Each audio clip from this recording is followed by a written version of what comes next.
Good afternoon, everyone, and good morning to our European partners and participants. Welcome to the ASEAN-QA Online Forum 2020 with the theme Drivers for Change, Quality Assurance in Times of Disruption and Innovation. This forum will commence beginning today, November 25th, till the 27th November. The forum is the culmination of the ASEAN-QA Association Online Forum series, which started in July that focused on shift to online teaching and learning. The ASEAN-QA Association Online Forum is supported by our partners, ASEAN Quality Assurance Network, AQAN, ASEAN University Network, AUN, European Association for Quality Assurance for Higher Education, ENQA, German Rectors Conference, HRK, Simeo Reichert, and University of Potsdam. Today's forum is hosted by the University of the Philippines. As we mark for our first day of the ASEAN-QA Online Forum 2020, we will feature a keynote on challenging cultures in higher education, new opportunities and challenges for quality by Professor Ulf-Daniel Ehlers. Tomorrow, we will present European and ASEAN quality assurance experts in a panel discussion on embedding quality in the organization of teaching and learning. On the final day, we will provide participants with a venue to engage the discussions in a session called Open Forum or the Unconference, where good practices will be shared and highlighted. A General Assembly of the ASEAN-QA Association will also be held after the Open Forum. To begin our session for today, let me call upon Mr. Jamaluddin Ibrahim, the President of ASEAN-QA Association, to give his welcome remarks. Mr. Jamal? Yes, thank you, Prof. Rohaida. Thank you very much to our MC, Professor Dr. Rohaida. On behalf of the ASEAN-QA Association, I would like to thank the organizing committee and also our host, University of the Philippines, through Professor Dr. Alisa.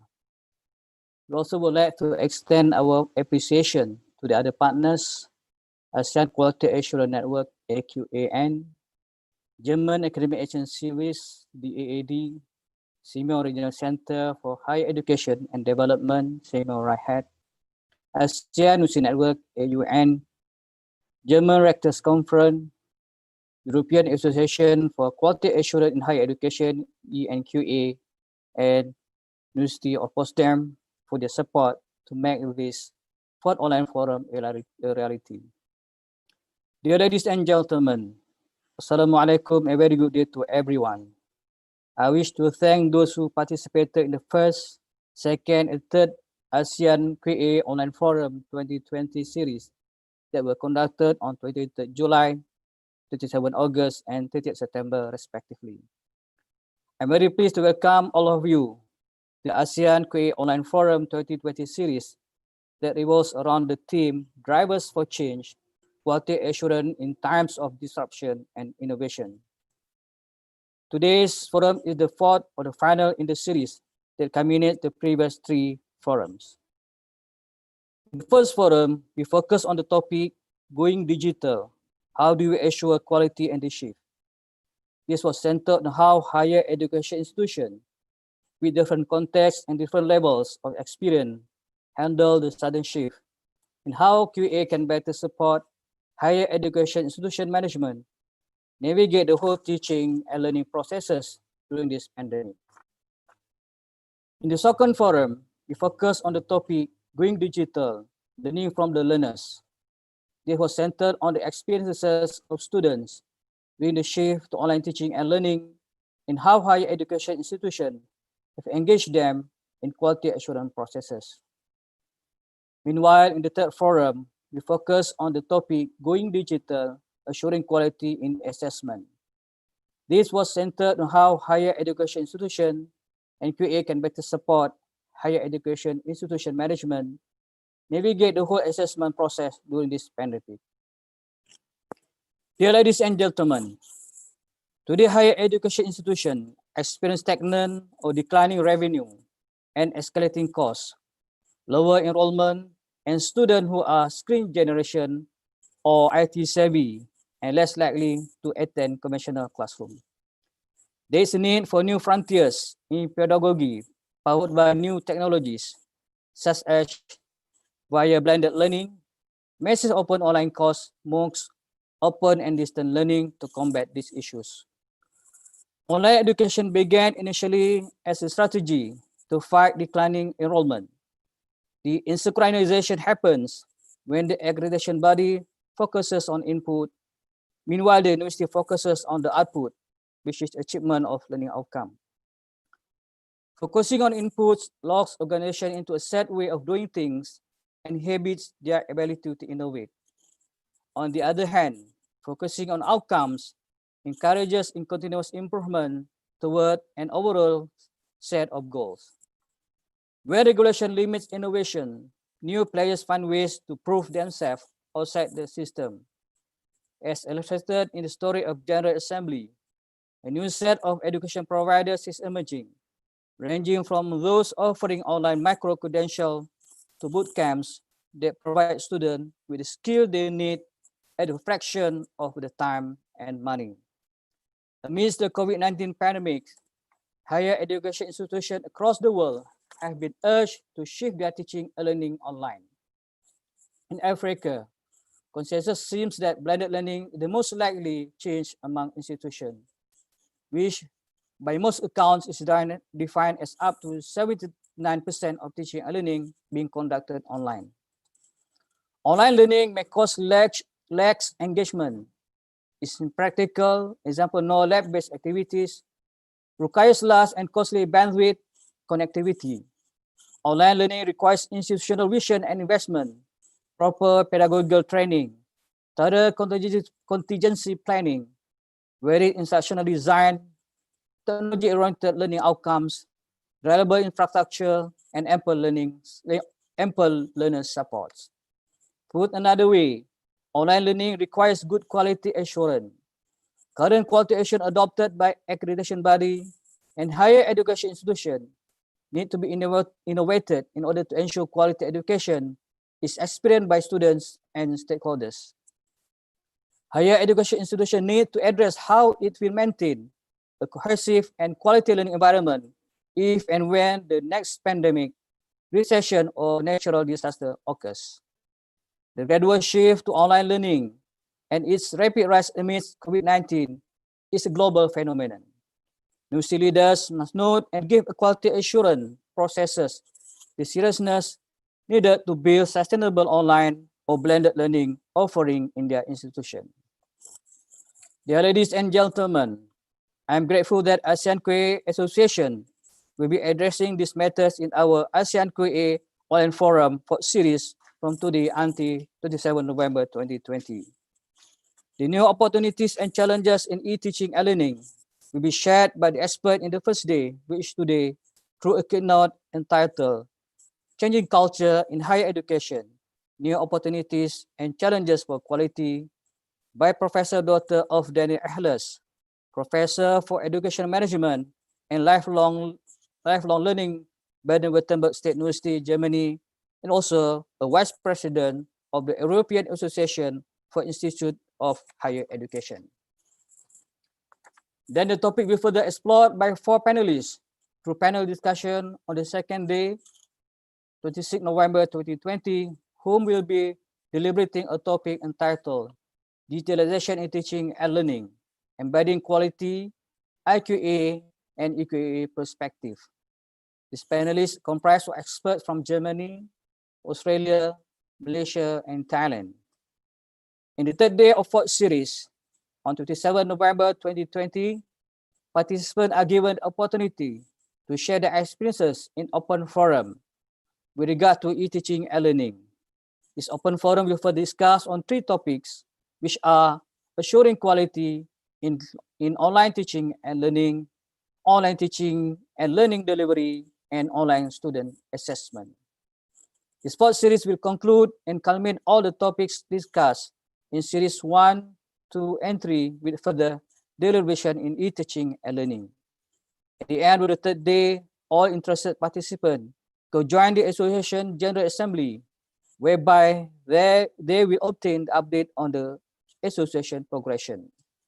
During this General Assembly, there will be a dialogue session whereby attendees could address their expectation toward the association while providing the input for the association to materialize its vision and mission. I personally invite you to join the association as an individual member or institutional member, and the registration can be done in our website. Together we connect, share, and change for betterment. These 3 days activities hope to concretize one of the association's 3 goals, which is dissemination and sharing of best practices in quality assurance among higher education institutions in the region and beyond. I'm confident that we will all learn from each other. Thank you everyone for being with us. May I now present to you Dr. Maria Santia Raus Benzo Baltusta, Vice President for Academic Affairs, University of the Philippines System, for her welcome message. Please welcome. Thank you.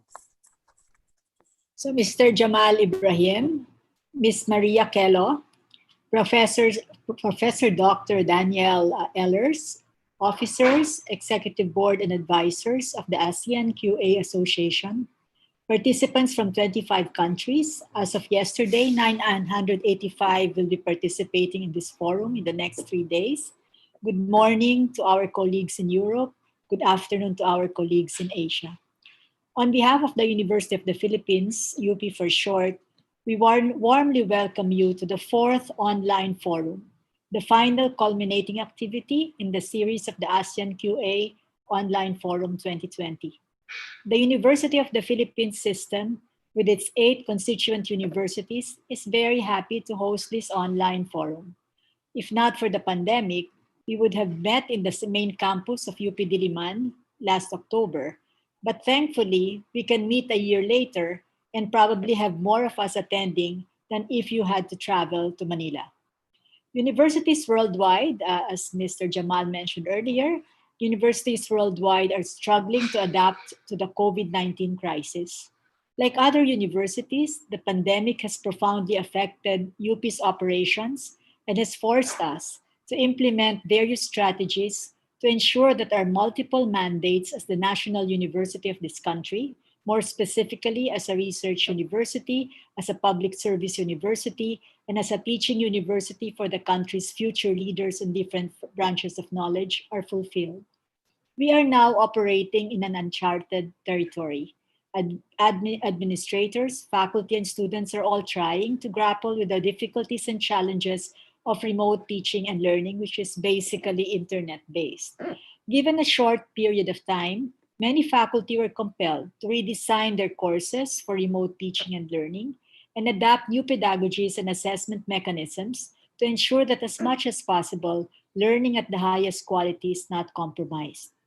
Perhaps the biggest challenge the university is facing is making sure that no student or teacher is left behind because of connectivity, lack of experience in online teaching and learning, and issues on access to resources, while also taking into consideration everyone's health and well-being. Among the top universities of this country, most of them private, the no student left behind in terms of opportunities mantra is particularly significant to our university because of the diversity of our students in terms of socioeconomic status. The university has admitted bright and deserving students from poor families whose financial resources prevent them from easily catching up with remote learning, whether synchronous or asynchronous. As if the pandemic is not enough, the Philippines was also recently hit by a spate of 3 typhoons, 2 of them strong, forcing further adjustments in the academic schedule and delivery of courses. These challenging times have called for iterative decision-making, compassion, flexibility, and greater receptiveness to the views of different sectors of the university. With a sudden switch to online and remote teaching and learning, the quality of teaching and learning has to be assured, though in a different context than what we have been used to.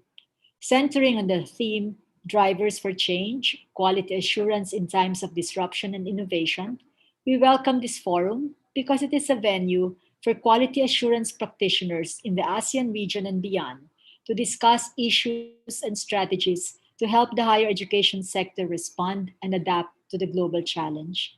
We wish you a stimulating 3-day forum as participants learn and are inspired by our keynote speaker and peers and colleagues who are trying to sustain quality in their own contexts. Thank you, and please stay safe.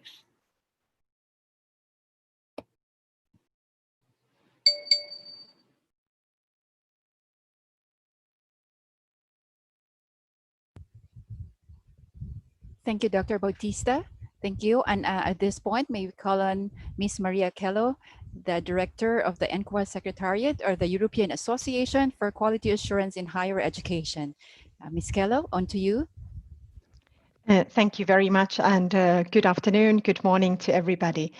Dear Dr. Jamal Ibrahim, President of the ASEAN-QA Association, dear Dr. Maria Cynthia Banson Bautista, Vice President for Academic Affairs from the University of Philippines and kind host of this online event, dear colleagues from the DEADE, the German Rectors Conference, from CIMEO RIHEAD, from the ASEAN-QA Network AQAN, from the ASEAN University Network AUN, partners in the ASEAN-QA project, dear distinguished speakers and moderators of today's session and the following 2 days, dear participants, ladies and gentlemen.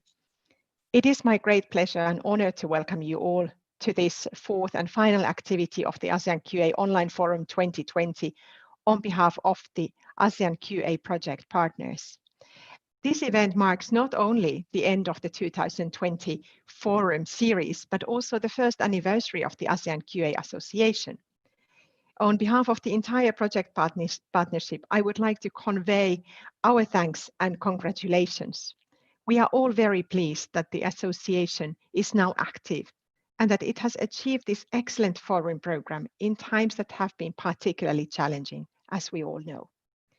Special thanks are of course due to Dr. Jamal Ibrahim himself, to Dr. Alissa Paleolampai, the Vice President of the Association, and naturally to all other colleagues who have given their contribution to make these activities a reality and also a great success.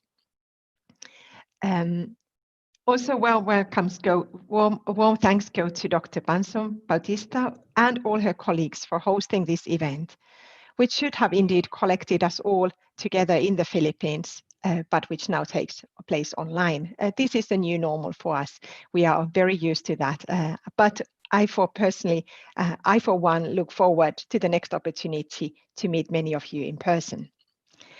Personally, I would like to add a warm thank to Dr. Frank Niedermeyer for coordinating the ASEAN-QA project and its predecessor editions for very many years now, and for involving ASEAN-QA, my organization, throughout the different stages.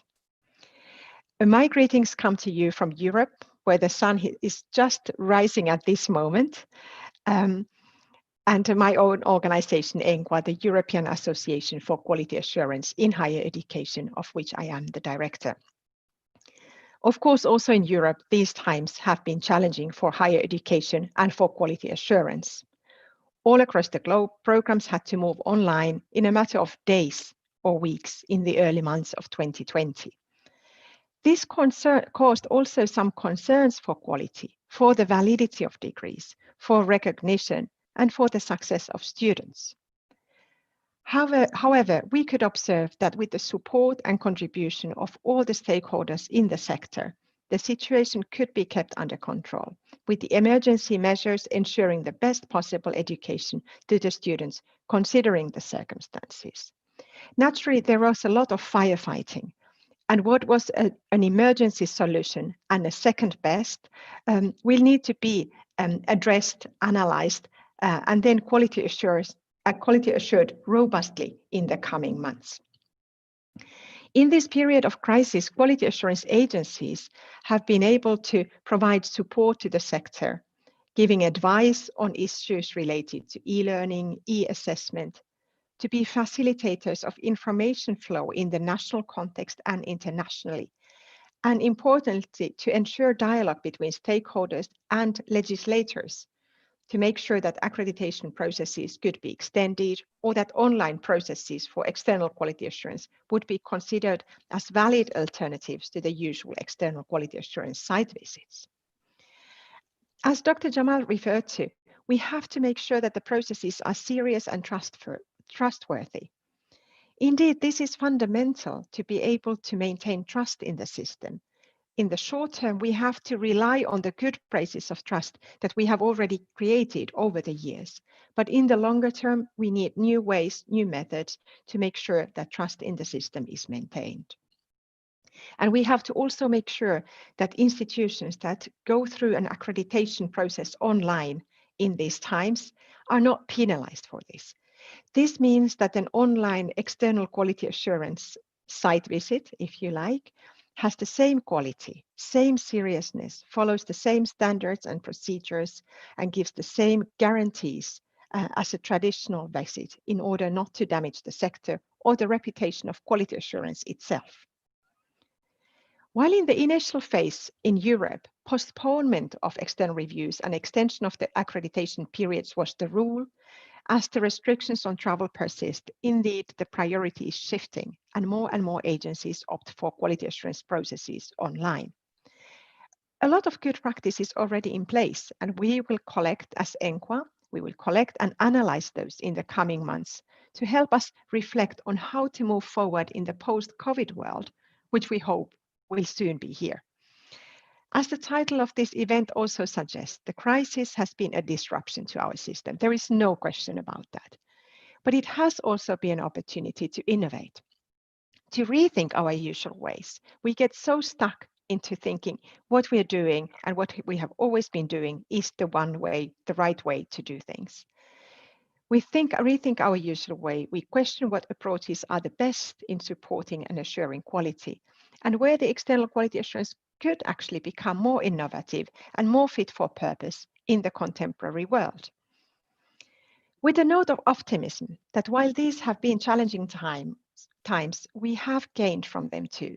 I wish you an excellent final event of the Forum 2020 with fruitful discussions, which can encourage us all to go forward in the coming still uncertain and difficult months to take quality assurance forward together. Thank you very much.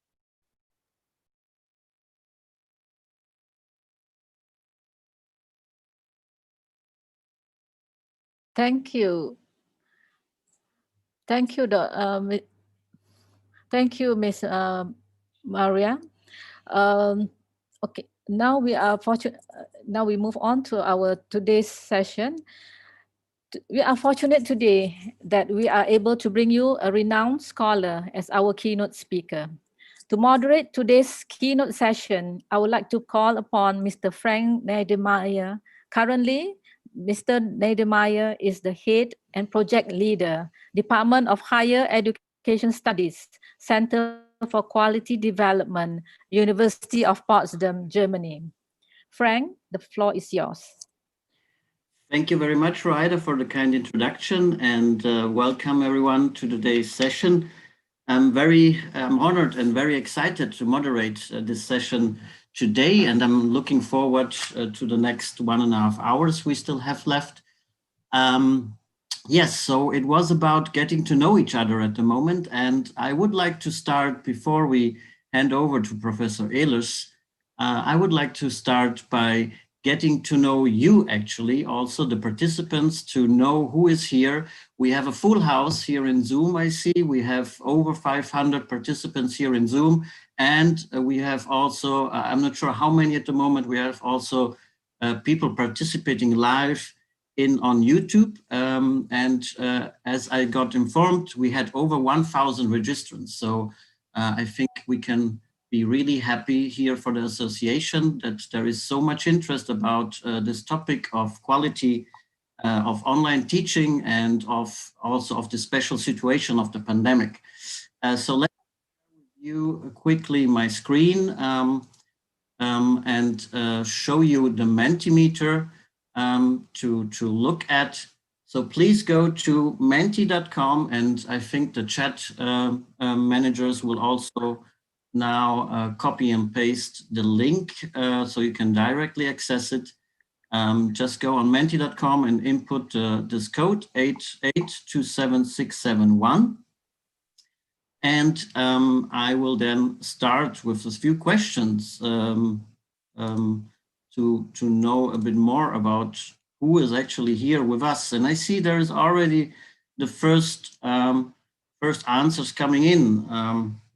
The Philippines, a lot of Filipinos have registered, and it seems also have joined us here today. Cambodia, Malaysia, Myanmar, Vietnam.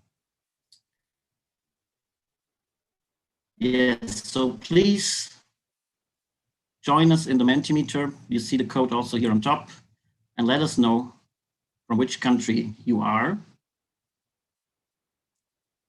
And you can see even Finland, Indonesia, Vietnam, Singapore. So more countries are joining in.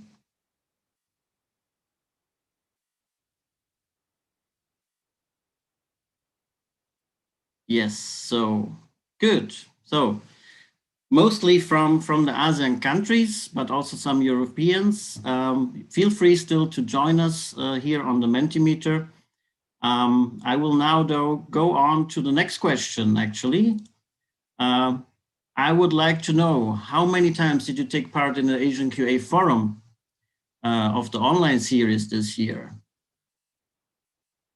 And we see, okay, quite some people are actually new, 22, 29, it's still rising. So welcome on board. We're very happy that you're joining us.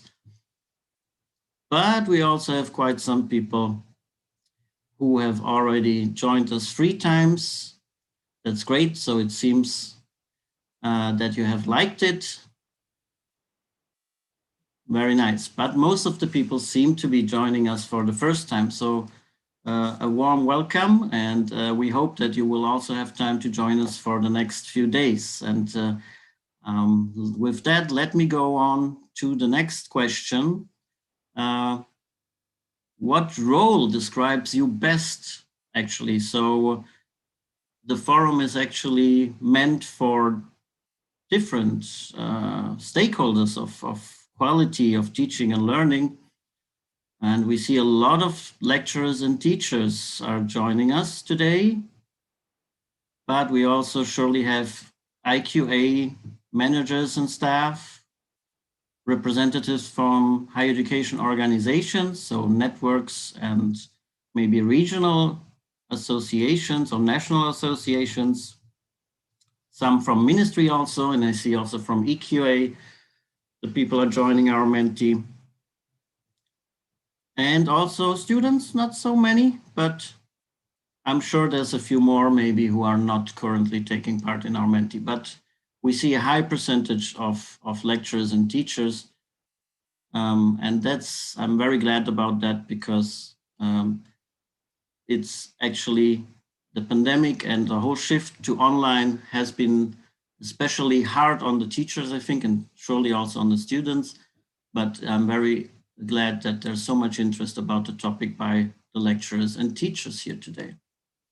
Good, so feel free to still join us in this Mentimeter, and but please let me go on and introduce to you.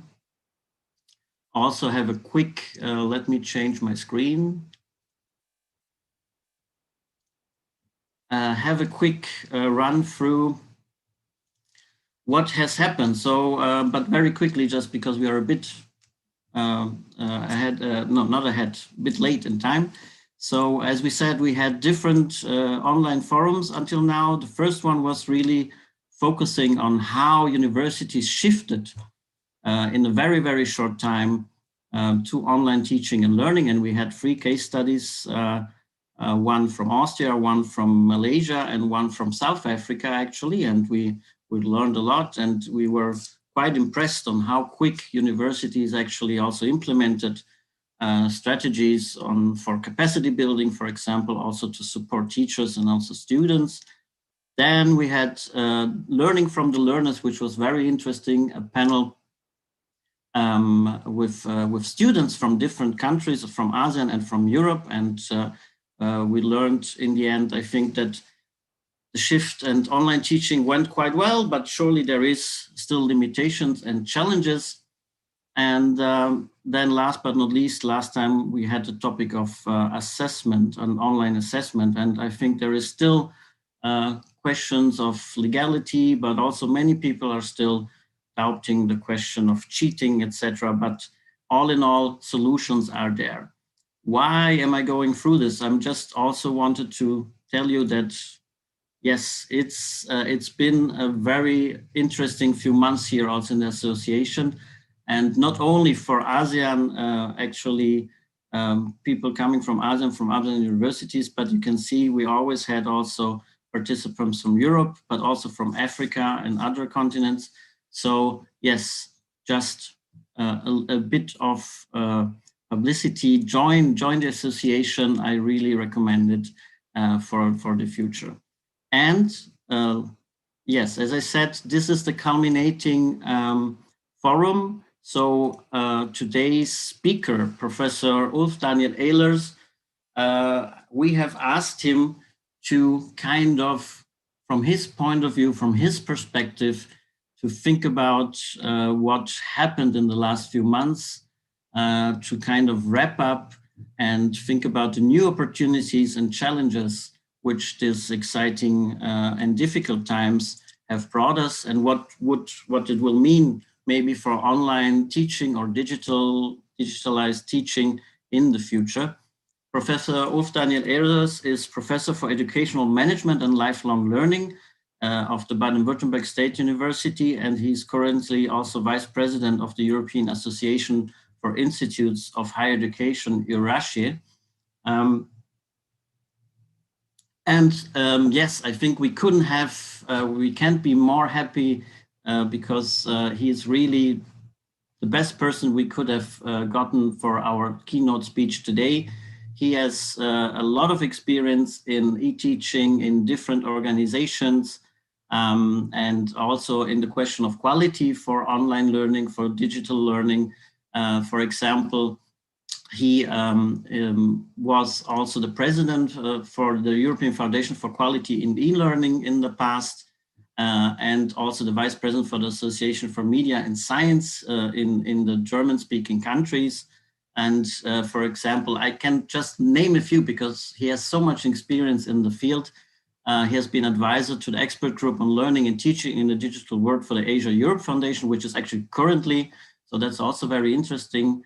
And he's a member of the editorial board of the Asian Journal of Distance Education, for just to name a few of his positions and also of his fields he's working in. So please, yes, welcome Professor Daniel Ehlers, and I will now stop my screen sharing and you will be able to see him and welcome him here at our forum. Professor Ehlers, are you here with us? Yes, hello. Wonderful to be with you. I hear you, Frank. Hello. Very good. Happy that you made it, that you're here with us today. So I think without further ado, I would give you the floor. The participants can be free to ask questions in the chat. We have chat moderators who will then let me know about all the questions, and we will then have a Q&A session after your speech. So yes, without further ado, please, I'm looking forward to your speech. Thank you very much, Excellencies, Presidencies. Thank you very much for the invitation, and congratulations to hosting and running and organizing such a successful forum. This is a celebration of ideas and minds coming together. And there's so much interest. We see the participation is very, very high also on YouTube, on the live streaming channels.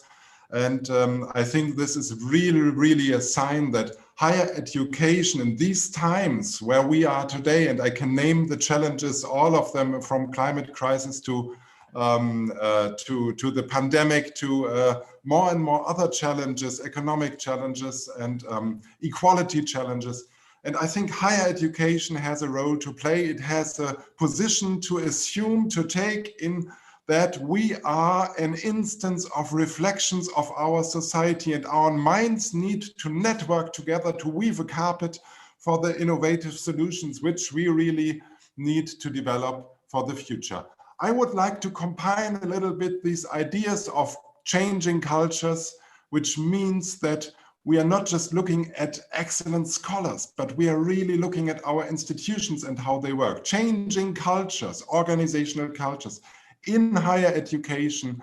And I believe that there are new opportunities and challenges. I will tell you a little bit about the drivers which I see and why I believe that there is these days, these times, these years, actually a threshold to cross and to take decisions on the policy level, to take decisions on the institutional leadership and management level, but also to ask ourselves as the colleagues which we are here and the students, how can we form a community which is going forward all together around the world to adopt and embrace innovative ideas, to learn from each other, from the models which we are having. We're really talking about the future of higher education. And Frank, thank you very much. I'm sorry to interrupt shortly.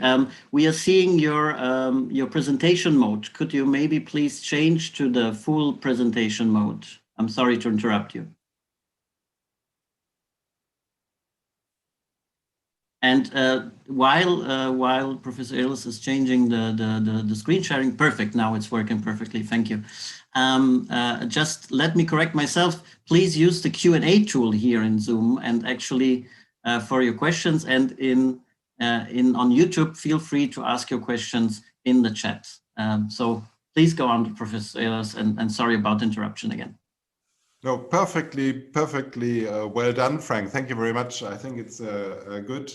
We need to have these back channels because we are not together. And this is actually the sign of our days today. We are online, we are remote, we are at distance. In Europe, we are at social distance very, very much. And I am so grateful, so thankful that we still can meet in this kind of environments. And that we learn how to utilize technologies, digital technologies, in order to make our contexts meet, to learn from each other like we do today. I'm talking to you from different, let's say, perspectives. Frank has introduced some of them. I am an executive member of one of Europe's largest networks for digital learning, which is called EDEN, the European Distance and E-Learning Network. Also, we have many, many members from Asia. I'm a vice president also from EURASHI, which is the European Association of Institutes of Higher Education, which is basically centered in this applied science universities sector. And I'm also talking to you from a perspective of having been the vice president of my university for 6 years and responsible for academic affairs and also e-learning and innovation in learning and teaching. So I know how European institutions and also worldwide how institutions are struggling to embrace the opportunities, but also how they are struggling actually to cope with the challenges they have. And I will name a few of these challenges and will ask the question how we can, so to speak, get over it and make an opportunity out of a challenge. I'm talking to you today from a small state, or well, not the smallest state, but one of the states in Germany. You know, Germany is divided into 16 different states as a federal country. And you can see here where I am. Basically, I'm always when I meet people from Asia, I'm trying to explain where I'm coming from by saying, think a line between Amsterdam and Moscow, and then in the first third, that's where I'm located. That's always the story we try to give. And as you know, and as you are all in yourself in the situation of the COVID-19, I believe in Asia, it's starting to fade out. but not in all countries, and certainly not in Europe, certainly not in North America. In Europe, we are just seeing a second wave of COVID. And so the lockdown and the shutdown situations are coming up and are increasing again the experiences. My main message is that in higher education, when COVID hit and we had to close down our institutions, which was a terrible day on March 16th, it was in my institution, and we had to bring 35,000 students online from Wednesday to Thursday, basically, and 850 professors, more than 6,000 lecturers had to go online from one day to the other. And we were a presential university, so we were not really prepared for that.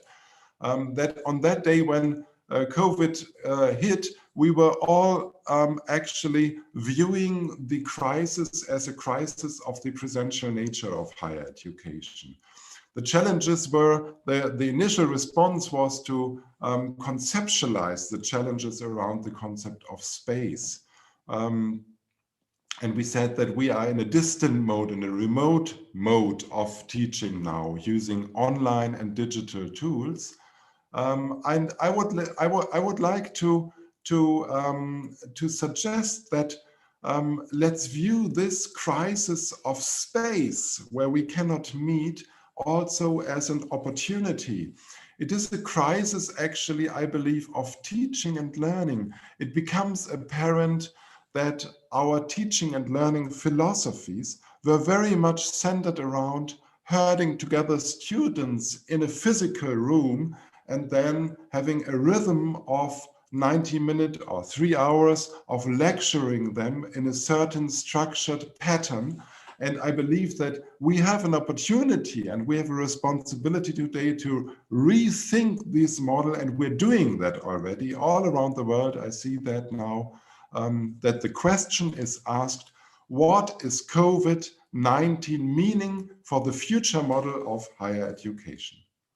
So my suggestion, my message is that it is a crisis of teaching and learning these days, and the response needs to be a new future higher education quality culture. So, as I said, we all had to jump into this cold water of all going online during the pandemic, and we are still online, and we will be more online for the next 6 to 8 months. For some of my colleagues, I can say that this looked like this person in this picture, very, very elegantly jumping into the water. But for many of my colleagues also, this looked like this picture, feeling very uncomfortable with this new situation. And I think that it is really a responsibility for our institutional leaders to define frameworks in which we take all on board, in which we really take all on board into a new culture of higher education, where we are not afraid that innovative ways are questioning the way we did it before, but that they are enhancing and that they are complementing the ways we did before. We need not to accuse colleagues who have difficulties here. We need to help them, to draw them into our new thinking and into the new opportunities. So this is one of the favorite quotes I like to cite it these days. The greatest danger in times of turbulence is not the turbulence itself, actually. It is to act with yesterday's logic. It's from the great Peter Drucker, the management philosopher, let me call him, or visionary. I believe that this is really a call to action for all of us to think about what will be today's and what will be tomorrow's logic actually looking like. In the past years, in the past 15 years, we have written a lot about this, and this is a selection of the books which we have published, and you can see that there are books about quality and standardization, that there are books about e-learning services, books about education and management controlling for higher education institutions, about open educational resources. And I invite you to really tap into this research knowledge which we published here and tap into the ideas of the colleagues which we were drawing together. And in 2013, there was, I had an opportunity together with a very, very esteemed colleague, Dirk Schneckenberg from France, to draw together a publication where we invited scholars from all over the world, from all 5 continents, from Africa, from North and South America, from all 5 continents, from Asia also, to send to us the best thinking they have for the future of higher education. How will our institutions change? How will they become new? How will they look into the future and turn to the future? That was really the question. We invited the best minds which we knew, and we invited them to contribute a chapter to this book. And then in the end, we received 35 chapters from all over the world. And we put them on a table and we read through them, and we were amazed on this wealth of innovative ideas in them. And we were asking ourselves and discussing for several days, we were discussing, how can we call this book actually? How can we call this book? Because we didn't have a title at that time. And in the end, we looked at each other and we said, there can only be one title. There can only be one title. Because what is expressed here, and that was 5-6 years ago, is that there is a new culture of higher education emerging. There is a new culture of higher education emerging. So we called this book Changing Cultures in Higher Education, Moving Ahead to Future Learning. And let us just have a look at a few of the lessons which we can take from the past 9 months, from the COVID situation. I think that for everybody it's clear technology is important because we need to connect our students and our teachers with each other. We also, by the way, need to connect teachers with each other, and we need to connect students with each other. And that is a side remark. I felt also that in this COVID crisis, all around Europe in higher education institutions, we could witness a moment of high solidarity between actors in higher education and actors in education at large, also in schools, because we were coming together and we were asking the question, how can we do that? How can we cope with this? What are the solutions? We didn't have solutions. So we had to improvise. We had to improvise and we had to share what's working and what is not working. We had to very, very rapidly develop new study regulations, new test and exam regulations, which were reflecting the new situation that we couldn't meet in presence with our students anymore. So, but what we saw here is that technology is not unimportant, but more of it, a better quality of technology, will not automatically lead to greater satisfaction. So the big question is, what will stay after the COVID-19 crisis? How will we use this digital push? How will we use this push of flexibilization in higher education? We also learned that we can dare, let me put it that way, to overcome what I call the synchronous reflex, which we engaged and entered into immediately. Of course, yes, we can do live online teaching, and that has its role and that has its importance also. But we really don't need to lecture our students like we did before in the lecture theaters for hours and hours, now online, because that's not the power of online learning and online teaching. The power of online learning and teaching is lying in 2 basic factors. The one is flexibilization. You can learn from everywhere. Digital means everywhere and anytime. Use that across the globe. The second one is that apart from everywhere and flexibility every time, you also can network people. You can bring into the seminar halls, into the lecture halls, the life from outside. I can easily connect student groups now, when they are working online, to an expert from a totally different city in Germany, or from a city in a different country. And this is a new power. We need to open our minds to think about that. The second lesson, or third lesson now actually we learned, is also to involve our students. We didn't know, of course, we had a basic knowledge how online learning, digital learning worked in our European universities. But we learned very, very quickly that it is important to involve our students, to view them as responsible actors, to view them as actors who need to participate into the educational scenario, to involve them on eyes, contact, height, on the same level of importance. To ask them, what are your needs? To ask them, how can you study? How's your situation at home? What helps you actually? How can we come, so to speak, to use using digital technology?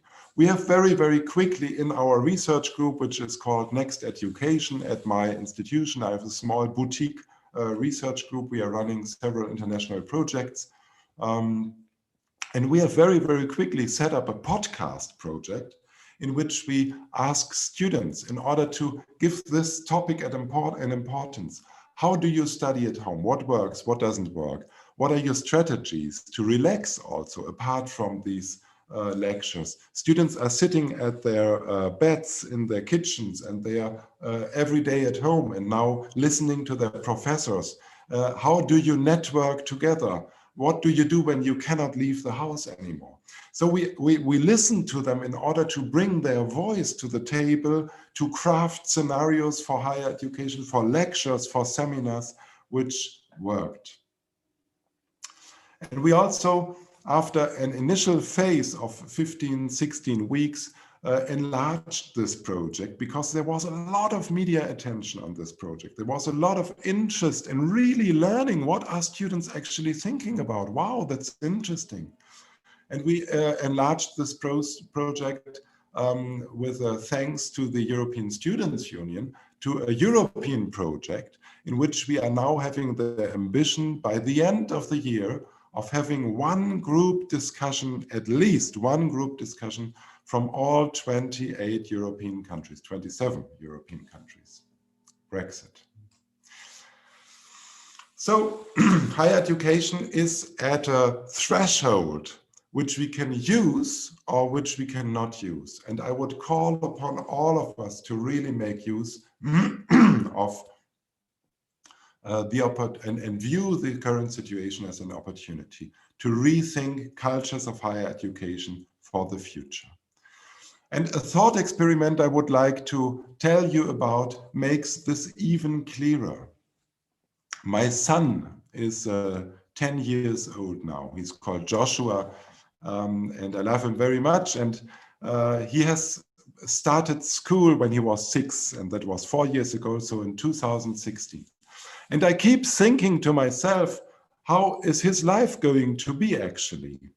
He started in September 2016 his school, and he will finish his school in, he has finished primary school actually this year, and he went to the secondary school now. And he will graduate from this secondary, from this high school in 2028, that is in 8 years. And then if he continues to go to university afterwards, which his father of course would like to see, he's going to get a bachelor degree in 2031, if we still have bachelor degrees then. And he will, of course, continue. Of course, his father would like to see that, his university career, and he will then receive a master's degree in 2033, and he will start to work. And maybe in the 2060s, 2065, he will retire from his work. So the question is, colleagues and students, participants of this forum, how will his life look like? How will his biography unfold? What will be the world he is going to act in. What is the world going to look like? The students we are educating today and who will graduate in 5 years will look like? How are we taking on the challenge to educate them to deal with the challenges we are facing, with globalization and intercultural management, with digitalization and understanding digital technologies to the fullest of the extent, with hunger, with war, with climate crisis increasing, with pandemics coming? How are we today equipping them to act in these unforeseen emergent situations? And also, when we look at the analysis of our world of work will change, we see that we are moving since some time already, since 10, 20 years, this is emerging from a lifetime employment to a lifetime employability. How are we reflecting that in our university curricula? From employed professionals to entrepreneurial professionals, which we need, because the markets in our companies, which our companies are working in worldwide, are globalizing, are changing every 2, 3, 4 years. If you're going into the finance sector, people will tell you every 2 or 3 years, I have a completely new product portfolio to work on. So these are the challenges which we are looking at, and higher education has to respond to that. We are thinking about what is the next master narrative for higher education. It is not enough to discuss and narrate and invent the story of universities going digital, going online. We have to think beyond that. Online, digital is just an intermediate factor which enables us or challenges us. But this depends on how we will act. So what will be the next master narrative from using technology to discussing the future of the university? First of all, let me go through some of the drivers. There are shifts in higher education which we are facing. Diversity is rising. Students come with multiple purposes and from multiple of situations with a variety of backgrounds. More and more student target groups are non-traditional target groups, as we like to call them. We have new credentialing systems, recognition of prior learning, accreditation of work-based and experiential learning, which leads to totally new study patterns. When you have students arriving at your university who are telling you, I have to take these 25 modules for my bachelor degree, but out of these 25 modules, 6 or 8 I did already in a different career, in a different university. And for further 3 of these modules, I have already gained the competencies while working in industry. So can you recognize this prior competencies from me and account for them in an individualized pathway through my studies here? It's an enormous shift we are looking at, an enormous flexibilization. We're shifting from knowledge to skills, which is a very, very important shift. Industry, the world of work, and also society with the challenges we are facing are not interested in knowledgeable students in the future. Knowledge is not enough. Knowledge is not unimportant. It will remain important. But what we are looking at is a mode of knowledge, which I like to call knowledge plus or action competence. The competence which means to be able to act successfully in unknown territory, in complex unknown territory. Teachers have to become facilitators. We have to guide them there on the way, helping learners to become reflective. And if you are a teacher, you know how challenging this can be actually, how much dedication it takes to really work on the reflective competence of students, to really work on helping them to develop their ability to take perspectives, to be critical, to be reflective, to take positions, to become a leader in his field, in his societal group, to be an innovator and not just to be somebody who's wanting to implement the knowledge which we give to him, but to really think beyond that. Traditional distinctions open up, knowing and acting, theory and practice, which in university we like to separate actually, where we believe we are the theory part, the host of theory. Now in the future world, we will have to open up and merge this into a new whole. So just three main challenges. We will look at an enormous massification of higher education in Europe. We are having 50–60% of quota of ratio of one generation going into academic education. We will look at an enormous increase of this worldwide. OECD is prognosticating up to 75% of young persons of one age cohort going into higher education, into academic education worldwide, which will be an enormous increase and which will lead to a massification of our system. So we will continue on this path which we are coming from, and you see here a very, very ancient picture of the first European university, at least, which was in 1088, the campus of Bologna, where higher education was a very exclusive matter, actually, for very, very selected few persons. Then fast forward, you can see in the middle a picture of a massified higher education institution in the center of Germany. And then today, with these new target groups coming in, with massification of higher education, with looking not just into the traditional target groups, but non-traditional target groups, we will have to individually teach them. We will have to find individual pathways, how we can actually lead them to academic qualification. So this will be our challenge, not just massification, but at the same time also, an individualization. We know that this will be only possible through digital technology. The second one is the war of talents all around the world.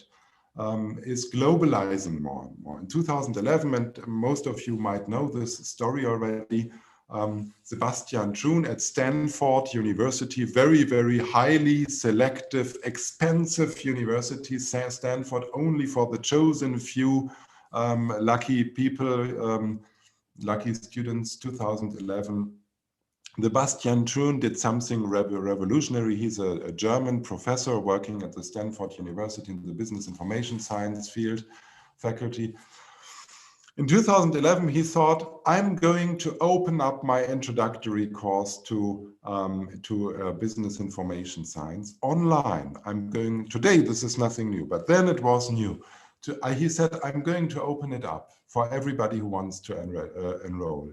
160,000 persons enrolled into his online course, and 23,000 of them asked for being certified in a computerized exam, automatically corrected, graded exam in the end of the course.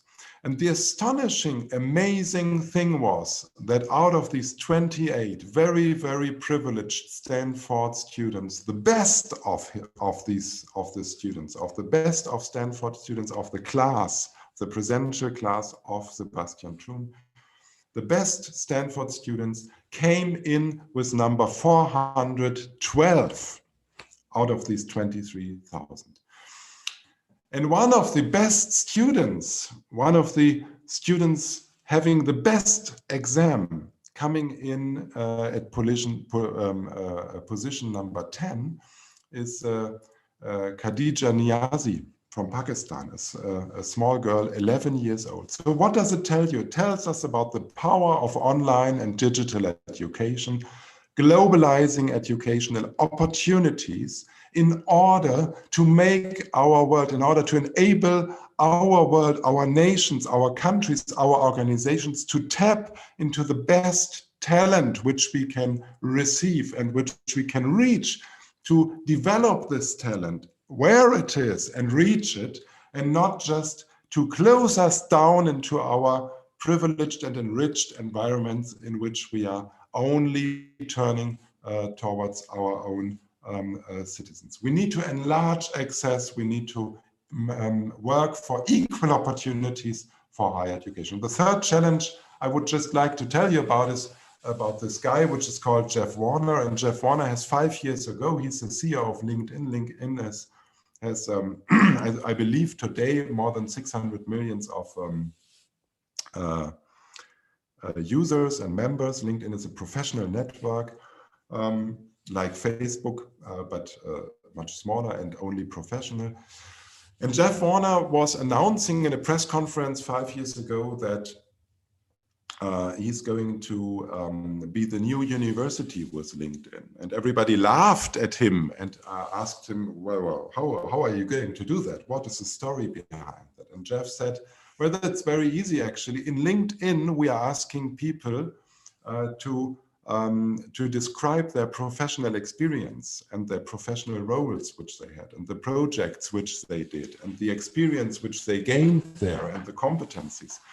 And in LinkedIn also, we have an endorsement mechanism where we ask the colleagues which know this particular person to endorse this. So that's a peer review mechanism. So if I say I'm a good project manager, my colleagues who have worked on project with me can endorse me for project management skills. Yeah, and he said, so that's actually what we are doing. And we have recently, he announced, bought a platform which crawls through the internet and which is searching for job adverts worldwide, and which is analyzing them and aggregating the knowledge there.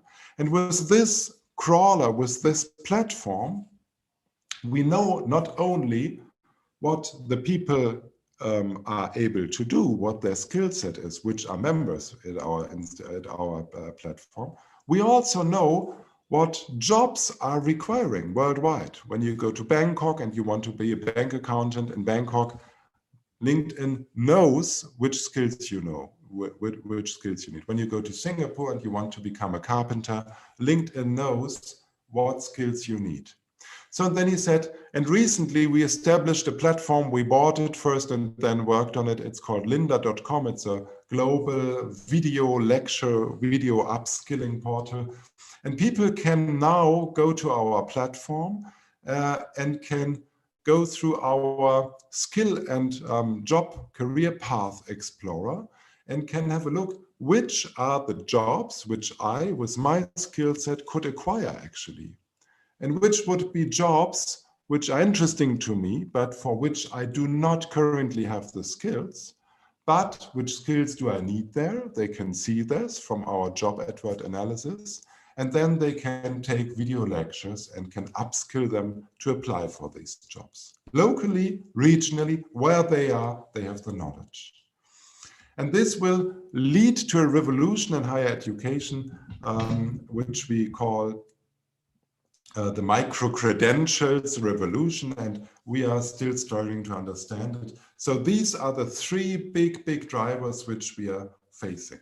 And you know that also we are looking at a race between technology and education, that always when technology is in the forefront, it's painful for societies because we didn't yet develop the rules and regulations we need to deal with this technology. And then usually there comes a phase of prosperity, and then education is developing its institutions, also education, and then the pain is easing. And today, of course, with the fourth industrial revolution, we are there again in a situation where we struggle to understand. This colleague from me in Germany, he's calling this the media epoch phenomenon, and he's saying that the society from the tribal society to the antique society, the modern society, and also now the next society is always developing at these large major media epoch disruptions. And he's actually saying that these media epoch disruptions were when we went from oral communication to written communication, and when we went from written communication to the book print. And now when we are facing the digital revolution, again, he says, we are in front or in the midst of a total disruption of societies worldwide, which can be compared to these disruptions before. So we do not know how to cope with that, and that's the sign of our modern, postmodern societies, which we can characterize as emergence, which means basically you cannot predict and understand what's in the future by knowing yesterday and the past. For education and management, we have operationalized this situation of emergence, of insecurity, with this concept of VUCA, volatility, uncertainty, ambiguity, and complexity. And we ask ourselves the question, what can we do in higher education to come to a situation in which we are becoming excellent in educating our students to be able to live in a VUCA world? I would like to tell you a little bit about a new study which we did, which is called Future Skills, Future of Learning in Higher Education. You can download all our materials, and you can download the Springer book, which we just published, an entire book with all the theory, the empirical study, and the conclusions online and free of costs from the Springer portal, or have a look at our Future Skill portal, which we developed this year and launched this year, and which has amazing access rates, which you find at nextskills.org. We have published this book in German and in English, so you can have a look as an international audience, of course, also for the English version. The Future Skills portal is a portal where you also find videos. We have developed an English and German video series where you find 90 and 120-second long videos on different skills, on the future of higher education and the future skills, which we believe will be important, or as I said, download our books. There are many future skills around the world. Future skills is, while as an educationalist, I have to say it's an artificial concept, because skills are already directed to the future. We don't need to impregnate this concept with future, but we did that, and we deliberately decided to do that because there are many future skills approaches around the world emerging now. It's a concept following from the discussions on the 21st century skills. It's a concept following from the discussions of key competencies, citizenship competencies, sustainability competencies, peace competencies. So this is all included into the future skill approach. And we did an analysis of more than, I believe, 50 or 47 concepts, and had a look, what are they about, and where do they converge, and where do they diverge actually. They are often focused on digital literacies, and we believe that we need to go beyond that. And that's why we went into organizations which we believe were already set up as future organizations, which were very visionary, with visionary leadership concepts and management concepts, working in future technology market, but also in the social sector.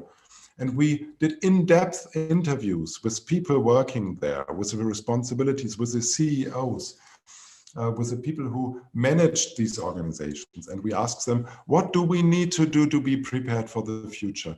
And then we had an international round of more than 50 experts validating our suggestions and our formulations of these future skills. We suggested formulations because skill formulations are about expressing what are the abilities and the attitudes and the knowledge which people need to have for the future. So we asked this and we validated it in several rounds and came to a conclusion that there are, of course, different future skills, but we came to the conclusion that there were 70 profiles of future skills, which you can view at the website also, which will be important for the future, and higher education needs to embrace them. These are skills, of course, which you know already, which are already introduced and which we are working on already. Learning literacy, self-efficacy, self-determination, self-competence, reflective competence, decision competence, and so on. I will go through some of them more in depth in a while. We developed a skill finder on our portal. You can tap into an individual competence and download a fact sheet for this competence. And in the future, we also will provide good practice there. So just going through some of them, of course, you know that self-determination is a lifelong development, but the question is always, how do we as higher education institutions are focusing on this particular issue to help our students and graduates to develop self-determination? How do we help them to develop decision competence? What do we pragmatically do? How do we work together with them on developing their initiative and performance competence, self-competence, learning literacies, self-efficacy, a very, very important issue. I often have the impression that we are actually diminishing their self-efficacy, that we are not those people, those institutions who are good in encouraging those who struggle, but that we are highly selective. And the question is, how can we become those organizations and institutions, those positions and places in society where we can be the source, the originator of empathy, compassion, and encouragement for young people to develop their self-efficacy, their belief systems, their belief that they can manage in this world to develop solutions with the abilities which they have, which is basically the definition of self-efficacy. Systems competence, innovation competence, ambiguity, dealing with ambiguity, with situations in which we are in between the chairs, so to speak. Digital literacy, of course, very important. Reflective competence, very important and never-ending story, reflective competence. Sense-making, if you are in the future in a market, in an industry, in a company, in an organization, in a workplace, which is changing every 3 years, the position, the responsibility of making sense out of your life as a professional is so important that you're not getting lost, not burned out, not, so to speak, pressed down, but that you're rising up in this in this situation, understanding it as an opportunity rather than a problem. So communication and ethical competence, of course, as well, and design competence, design thinking competence to invent alternative futures is as well important. We were able to, I'm going a bit faster, we were able to also differentiate and find an inner structure of these 17 competence profiles. And we were finding that some of them are more related to the subject, to the individual development related skills. Some of them are more related to the object, the so to speak, the task, the subject, yeah, learning mathematics, for example. And some of them are more related to the social world, the organizational world we are in. And of course, we cannot differentiate, we cannot dissect everything into individual components, but future successful action is a combination, is a synergy of all these different dimensions, these different 3 dimensions, like as we developed it here in the triple helix model, which we call, and which I would like to share with you. You can download all of this. So the question is really, how do we come on this staircase? And I'm coming to the end slowly. How can we arrive on the staircase from being those who are distributing information and knowledge to those organizations working on the abilities of our students, together with them develop willpower and motivation and attitude and values, creating and developing and discussing values, frustrating our students in their mindsets so that they understand that they can overcome perceived barriers by learning, frustrating them, going with them to these barriers, making them feel that they have action barriers in front of them, and then helping them overcoming them, and then celebrating this victory of overcoming their own barriers in order to understand them that they will be able to do so in the future. So that's what competence is actually about. Competence is really the ability to be successful in an unknown future situation, a complex unknown future situation.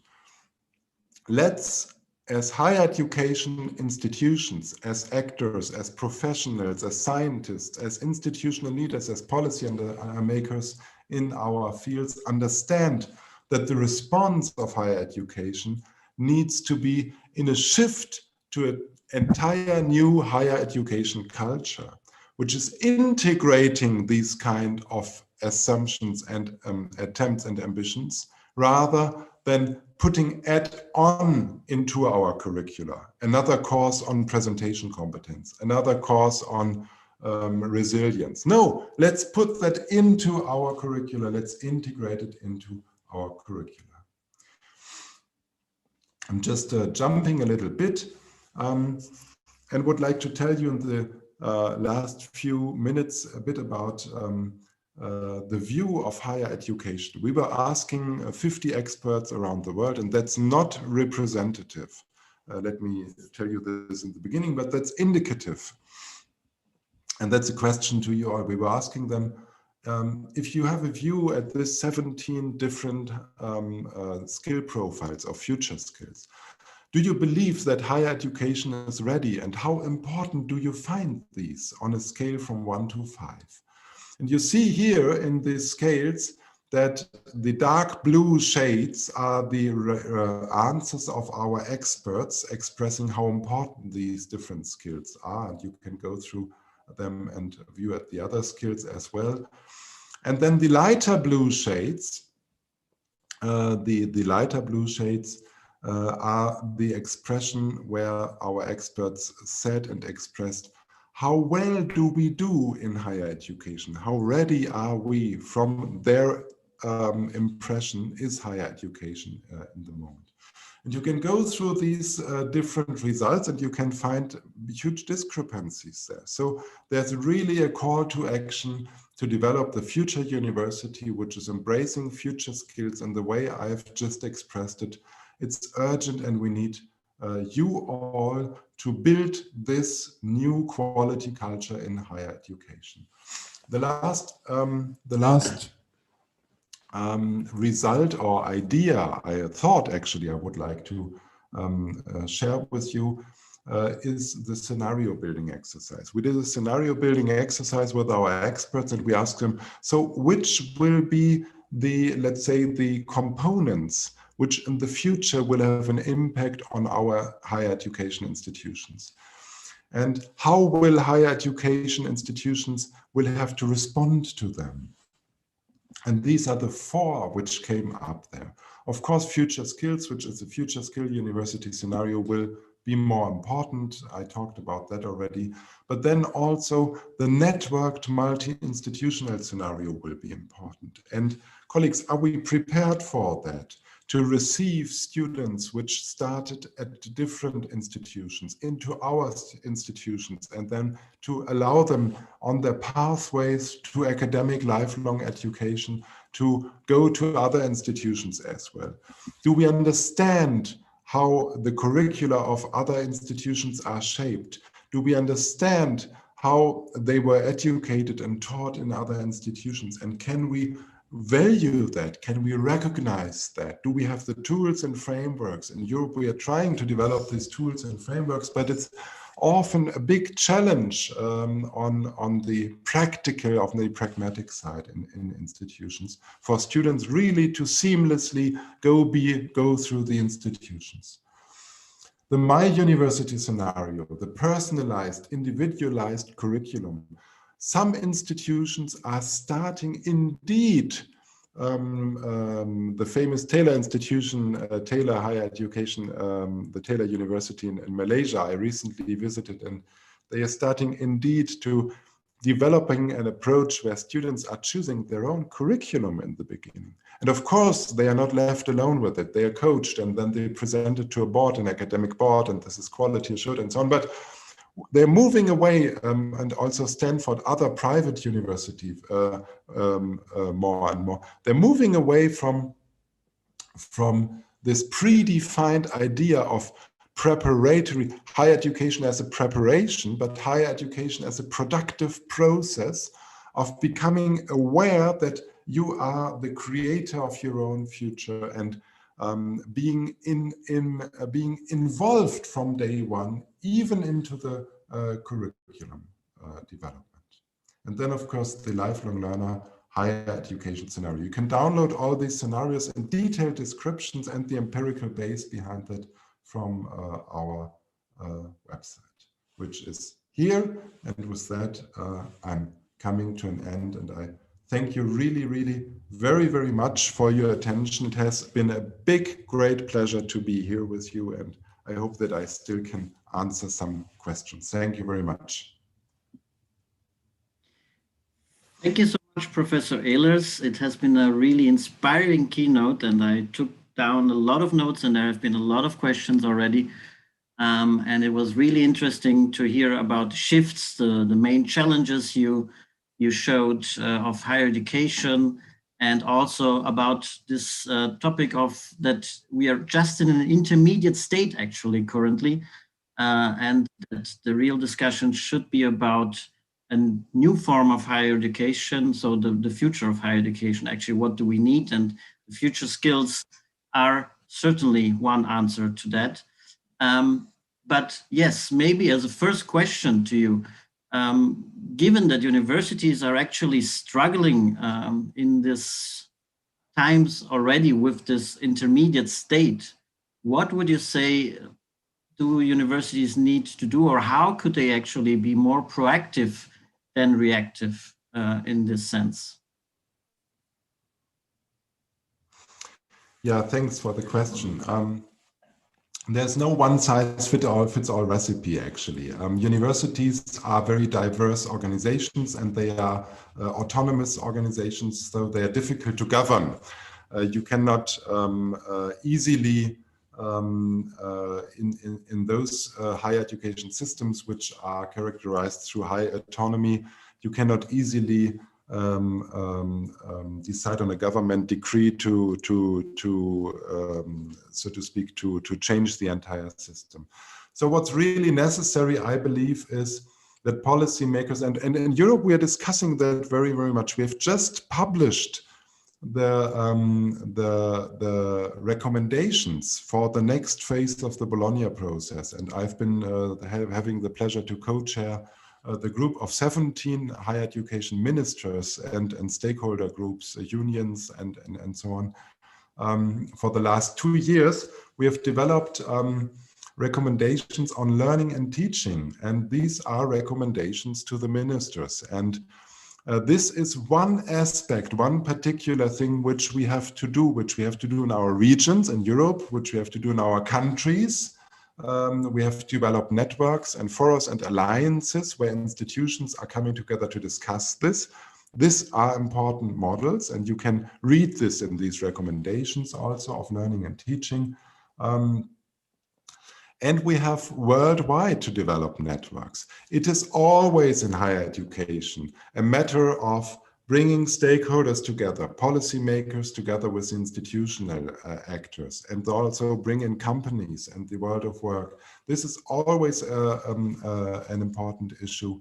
And it's a real struggle of top down and bottom up, bringing them together. There's no one way forward, but you can be inspired by the very, very recent expert written examples which are around scenarios for the future, policies of higher education. If you are a policymaker from other countries, be inspired. If you're a teacher, have a look at where in the next region where you are set at are networks, are associations where I can go and find allies for this. This is really what you have to do. Thank you very much. So I think, yes, events like these and associations like these are also part of the answer. I hear from your answer, and I'm very glad to hear that. And please let me also ask you, and while I also invite all the participants to keep on typing their questions into the Q&A tool or into the chat box on YouTube, please let me also ask you the question, in how far do you think that now this whole online experience, which has been new for many universities, especially going totally online, in how far do you think universities will actually have takeaways there, and how do you see education, higher education, then after maybe, let's say, in 2022? What do you think? Will there be more online, more blended teaching and learning, or will many universities just go back to the usual, let's say? Yeah, difficult question, and that depends, of course, on the environment where we are. It's always difficult to predict the future, and that depends on a lot of factors. But I at least very much hope that those voices which before were very critical towards online education can now perceive, view with their eyeballs, view and sense that online education is at least working, and that all those arguments and counter points which were existing before, that we are not capable of, or that this cannot work with all target groups or things like that, that these are arguments which are having to be questioned, because we are currently proving all around the world that this works.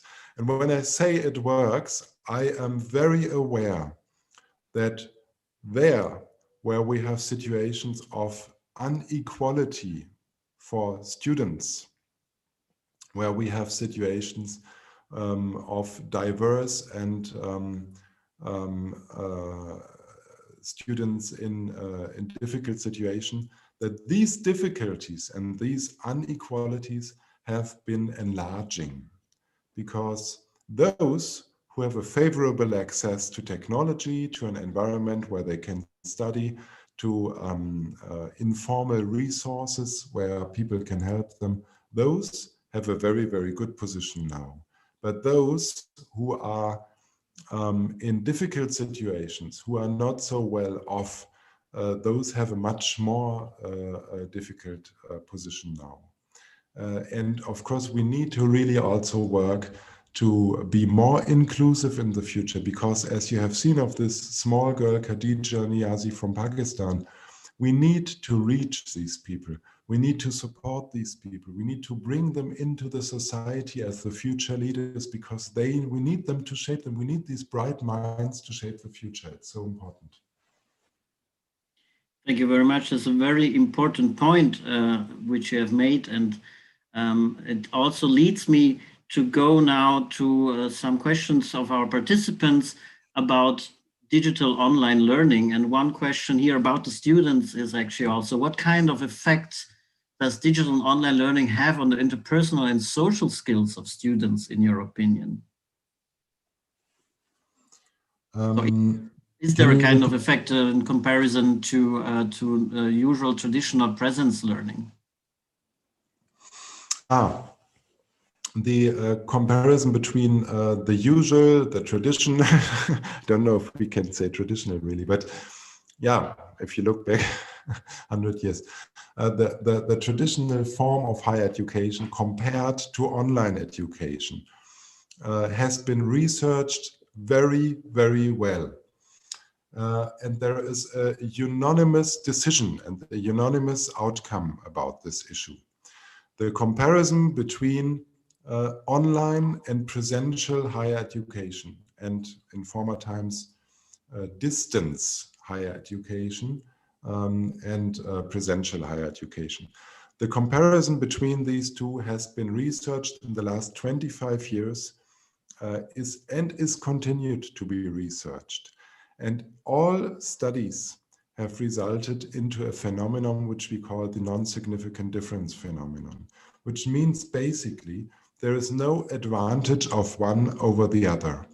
The advantage is never lying in the technology used. The advantage of an educational scenario is always, the effect, the empirical effect is always the design of the educational scenario, where technology is just one little factor in there. But the question of, are you student-centered or not? And what are your support mechanisms? And so on and so on. What is your learning design is having a much greater effect, not the technology.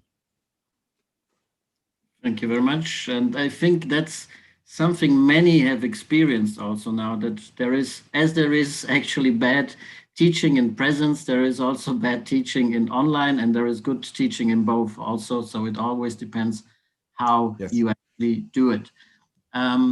Let me go back also to the question of, let's say, marginalization and the difficulties in certain areas. There is the question from the audience that indeed higher education must learn to adapt to the digital revolution, but digital revolution has not arrived everywhere and is not yet possible everywhere. In many rural areas where students have long had no access to electricity and internet, how might higher education work toward a future where there is sufficient space for low technology solutions? So maybe low bandwidth solutions of good quality. Yeah, I think there are two dimensions to this answer. One dimension is, yes, that is true. If we have a look at the world, at the regions in the world, we can see that there is a digital divide. That's true, and we have to work for reducing this digital divide. The digital divide is not often or not always coming in the same shape and form like our assumptions are about it. Yeah, we know that, for example, in many African countries, and I have been to 22 African countries to craft higher education corporations. I know that what I'm talking about, that in many African countries, although they have a very low infrastructure context and that they're quite a low GDP often, although this is the case, they have a much better, higher uptake in mobile phone technology than we have that in some European and Asian countries. So the digital divide is not always coming in the shape we expect it to be, so to speak, from north to south, okay?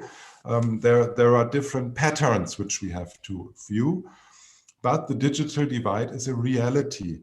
And the digital divide is a factor which results into more divides also, into divides of access, economic opportunity, and labor and skill development. And this is a real severe issue, actually. The digital divide is a technology factor, but the economic prosperity for a society is something we cannot try to value more. We need to work on this to reduce these inequalities. So yes, in the question, that's very important. But I said there are two dimensions to it. So one issue is we have to face this unequal opportunities coming through this digital divide. The second one is something which I also would like to very cautiously put on the table. I've been to Latin America, to Chile several times, and I've been to a small rural school with 8 children in Temuco, which is in the center of Chile. Chile is a very long country of Chile. And I've talked to the 2 teachers which were working there, and they had these 8 children in one hut in the jungle, basically. And they were saying to me that what they are doing actually is they are having downloaded in the next bigger city on a CD-ROM, they had downloaded some part of the internet. And they are putting the CD-ROM in the computer, which they had in their small classroom, which was one computer. And they were telling me, for them, it's important to work with their students on understanding an internet browser and how the hypertext model works with this link and so on and so on. And then they were also saying that sometimes there is a postman coming delivering mail with a motor scooter, and they are typing emails, and because they have no phone access, they are putting these emails on a USB stick and giving it to the postman on the motor scooter, which is bringing it to the next town and sending away the emails, and next week come back with the response of this email. And the issue was that, of course, these are very, very engaged persons, and you can find these. I have such a high respect, I can tell you, for these kind of, innovative solutions, I really have to say. A very, very high respect. But the issue is that when we sat down together and we discussed the challenges of learning and teaching, they were telling me that the main challenge they were facing is that now when they use these technologies, they see that students are more autonomous learners and that they need to somehow provide a different teaching style when they bring technology to the classroom. And that was the moment when I understood that regardless where we are in the world, when we bring technology to the classroom, we are not just having the challenges of technology, we are also having the challenges which might be even more difficult, or at least equally difficult to solve, of understanding that a future society needs education in a different way than just transferring knowledge to them. And that's what we have to support our teachers to understand, to change schools and to change universities. And that was a story which I learned about very, very much by this very deep, impressive discussion I had in this rural little town there in Chile. Thank you. Thank you, Professor Ehlers. And I think this again shows that it's not about the medium actually, but it's about how the teaching is actually done and the concepts behind it. But yes, so let me go maybe to some questions about challenges in online teaching and learning. As you just said, different countries, different regions, different students might have different challenges with online teaching and learning, as this is our main topic here today. So one from the audience, one person is asking, currently our students suffer synchronous teaching fatigue and too much workload in asynchronous learning mode. What strategies can you suggest to balance these activities to avoid mental fatigue and breakdown among our students? And I can also just relate to this question. I just received a call yesterday from a student who was really, really fatigued and was not able to know and what to do anymore because it was so much workload. What are your suggestions? Yeah, I had a slide on this issue, which was called Overcome the Synchronous Reflex, which we are having. We do not need so much synchronous education. Synchronous means video, live broadcast education. We don't need that. We don't need that in the majority of times, actually.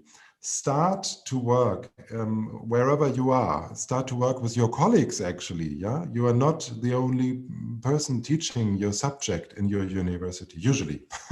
Sometimes you are, but usually we have several of us teaching something. Start to sit down, and everybody is developing one quiz, and everybody is developing 1 or 2 materials which you can put online on a learning platform and have students self-study what they need to learn. Self-study is such an important issue. It helps students to become self-organized, and then ask them to make forum postings of what they have learned, and then invite others to give feedbacks to these forum postings of the students, and have them engaging into an offline asynchronous discussion. This is what they can do self-determined when they find the time, when they find the motivation. Allow for this, cater for this, develop this ability in your own higher education institution.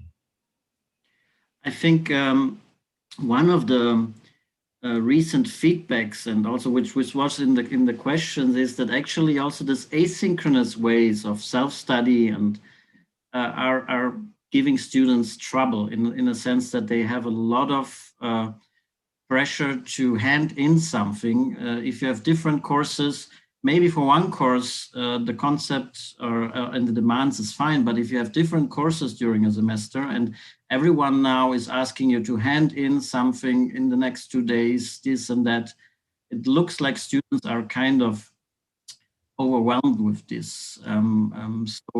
What you just suggested is to do more asynchronous actually than the synchronous. But what would you say then to all these little let's say tasks, etc., which are actually, I would say, state of the art for kind of online teaching? How can that be solved, especially if actually the lecturers, the professors from these different classes are not connected? I mean, you don't know what classes a student is taking actually. So do you see the workload question as a problem, or do you see actually Yes. also in your talks with Absolutely. I see this as a problem. It's probably an intermediate problem, because as institutions we are now taking up this new mode of delivery, and it's exactly the problem you're describing. That while in the presential mode, we were, so to speak, meeting and knowing what we are doing and what is the workload and so on and so on. Now in online, everybody is doing something which nobody sees anymore. As colleagues, we are not aware what are our big ambitious projects which we are doing with our students, and the workload is rising sometimes through the roof. I think this is kind of let's say, a capability which our universities, higher education institutions have to develop to understand what is, so to speak, the pattern and the portfolio of the entire educational experience which a student is experiencing over these different parts of online and offline lectures, seminars, and projects they have to do. That's a very, very important issue, and we need very, very soon to, or maybe you have already started it, but it's important to start this discussion within institutions, within universities, to get a view on who's doing what in which intensity there. It's very important. Thank you very much. And staying with the students still, and then maybe I go on to the further questions of the participants. And this is also coming from our participants listening to us here today. About student engagement. You said earlier, it was very interesting, and actually I could ask you so many questions about the podcast probably and your talks with the students. About the student engagement, what would be the most relevant engagement strategy in a digital classroom? What should we do to get the students' attention in online classes? So we often see that they have their classes off, you don't really know what they are doing in the synchronous settings, maybe. Yeah, this is matter of a long discussion, actually. I can tell you very quickly, pragmatically, what I tried to do. And these are two things. One is I'm trying to reduce an online lecture of 4 hours to 1 hour live and 3 hours self-study. And in this 1 hour live, I'm only trying to lecture 20 minutes. And then I am asking my students to discuss. We are using Zoom like we do now here. And there is a standard which I do in the beginning of every lecture, which is I'm breaking out the class into groups of 3. And I'm asking them to discuss. Everybody has 3 minutes time to discuss what became important to them from what we are currently learning and working on during the last week. And then have one round of discussion, 9 minutes, and then have a second round of discussion, 9 minutes, in which with other breakout groups, with new breakout groups, in which I'm asking them to share what they learned from the others, what was becoming important to the others, which they had in their previous setting. And so we are networking, so to speak. We are orienting the students towards, I understand. It's not just what the teacher wants. It's about also that I understand what I find interesting, and we can discuss about that. And you're bringing them, although it's online, into a high interaction in the beginning, in the very, very big first 5 minutes. And that's where they switch on their cameras also, because amongst themselves, they switch it on. And often I find that when they come back from these 2 rounds of discussion, they are much more responsive, interactive, they're much more there, they are much more switching on their cameras, because they were getting started in that way. But I mean, okay, everybody can tell these stories. It's just a small story of me to bring to your table, and so I don't expect that this is a solution. But I think everybody, the issue is everybody has to experiment. Yeah. Very, very good point. But yeah, I think engaging them, really getting them into discussion in this sense, getting them active also maybe in the chat. There is many things, and there is actually here also the opportunity to exchange on these practices this Friday in the open forum. So if you're interested into that, join us in the open forum and get into the exchange with the colleagues, which will be very fruitful, I'm sure, for everyone. So yeah, we're slowly running out of time, but there is still maybe also some questions on the assessment, or maybe as a last point. We could touch upon this topic too. And let me see what questions have come in this regard. And I'm sorry that we couldn't pick up all of the questions. But yes, I hope that we were able at least to go through all the topics.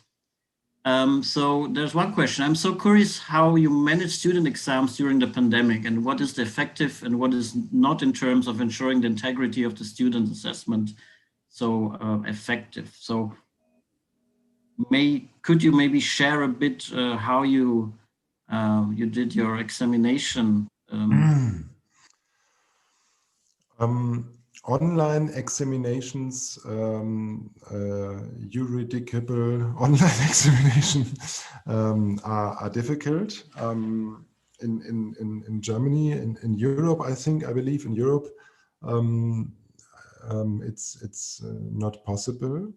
So what we are doing is we are herding the students back into COVID-prepared examination rooms with a lot of social distance and people who are opening the windows all the time and so on, to have it safe now. There's just a problem of authentication, which we haven't solved yet, and there are solutions, yeah, but I don't find they are, so to speak, really workable, scalable solution. That's the issue, scalable solutions. We do, of course, open book exams where students can bring their books because the questions are put in a way that they are not just dumping down their knowledge, but that they really have to reason about something. And then it doesn't matter if they have materials or books or whatever. So open book exams are a possible solution. What we also do is we do a lot of, we changed our entire regulation system for this year with a COVID regulation, study regulation. The Senate was introducing this very, very quickly, where we turn from a written examination to portfolio exams, where students can develop artifacts, for example, essays or podcasts or some kind of written work, thesis and so on, and can, so to speak, deliver this as the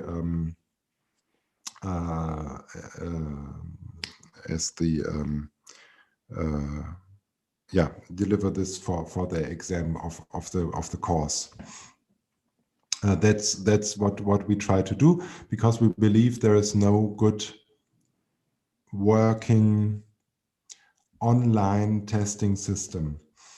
But then I also think that now, you know, this is not a pragmatic comment, but this is a comment, let's say, about my inspiration for the future.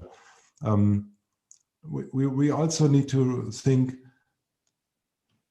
is the model we are working with a bachelor having 28 modules and every module having 1 or 3 exams in 4 years, is this actually the model which we like to have? Is this not too much logistics? Is this not too much focused on taking in a dumping down kind of learning, this dump model of learning? Just as a, you know, as an inspirational reflection, maybe I'm starting to think, can we maybe change that? Can we cut down on 1/3 or half of the written exams which we have? And what are the alternatives? How do really competence-oriented exams look like? Where we test skills and not knowledge. And yeah, these are also reflections which we need to make for the future. I think it's not a short-term thing. Great, thank you so much for your time and for all these answers to our many questions. And we look really forward to stay in touch with you, Professor Ehlers, also in the future. For the association, a big thank you. Maybe very, very last question from my side is, do you have any message to the universities here in the audience for becoming the future university? Is there something you want to give us on the way to the future yes, university?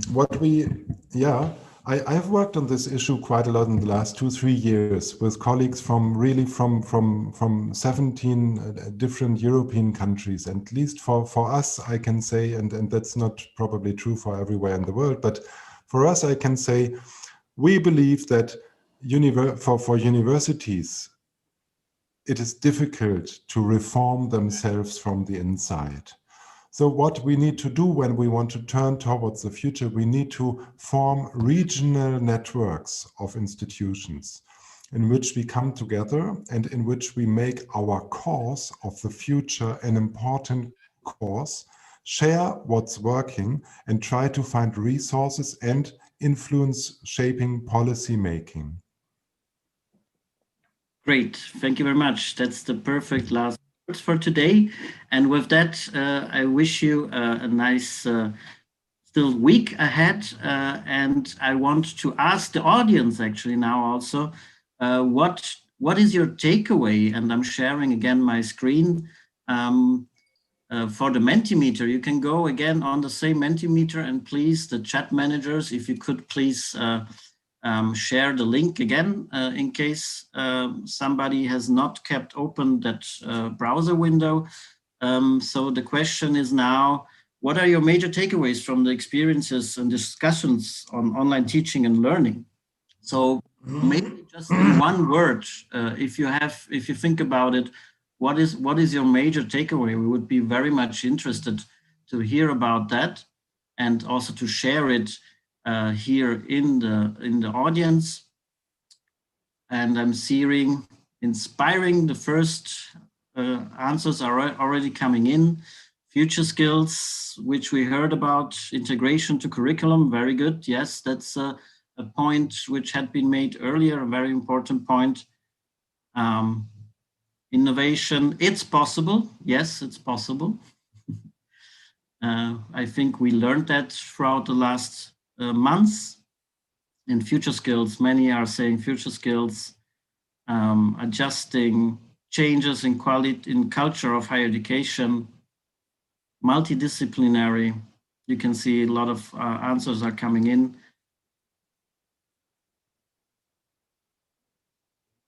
And it's kind of difficult to read them as it's changing and changing, but you can clearly see that future skills seems to be the most important takeaway from the participants, and are very inspired by the keynote. And resilience, you can see exciting, challenging, very good. So we will share this with everyone afterwards also, and with the documentation and with the video of our session today. And I think with this, again, a very big thank you from my part, a very big thank you also to Professor Ehlers, but also to the organizers, especially to the University of the Philippines for hosting our 3 days last sessions now. And especially a big thank you to Professor Alisa Peleo-Lampay from my side, who has really been working very hard for this 3 days forum. It's not over yet. We will see us tomorrow and on Friday again, and I'm looking forward to that. So I'm giving the floor to the MC. Thank you so much. Have a great day. Thank you, Frank. That was a very insightful session, and I'm very sure that all of the participants will benefit from it. So we have come to the end of today's session, and thank you for participating in today's online forum. We really appreciate if all of you could fill out the feedback form by clicking on the given link.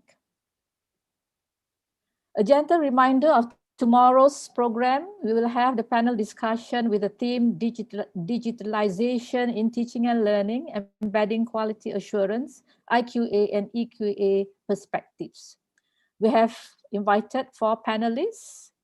They are Dr. Thérèse Zhang, Deputy Director, Higher Education Policy Unit, European University Association, EUA, Dr. Hazman Shah bin Abdullah, Technical Advisor to AQAN on ASEAN Quality Assurance Framework.